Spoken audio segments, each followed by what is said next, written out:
Alam mo bang may mga studies na nagsasabi na kahit 10 to 15 minutes lang ng silent prayer araw-araw, sobrang laki ng naitutulong sa mental health natin. Yes, dasal. Mas kalmado ang iyong utak, mas malinaw magdesisyon, mas hindi iritable at magagalitin, mas ramdam na may nagmamahal sa'yo.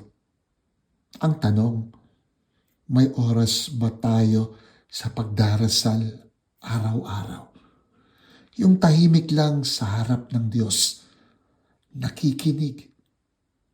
Sa Gospel Luke chapter 10 verse 38 to 42, kwento ito tungkol kina Marta at Maria. Si Marta ay sobrang busy. Luto dito, ayos doon. Si Maria, umupo lang sa paanan ni Jesus. Then sabi ni Jesus, Mary has chosen the better part. Madalas Martha mode tayo. Laging may ginagawa, pagod ang katawan, pagod ang puso at isipan. Hindi na makakonekta sa Diyos at pati sa sarili natin. Hindi naman sinabi ni Jesus na huwag na tayong magtrabaho.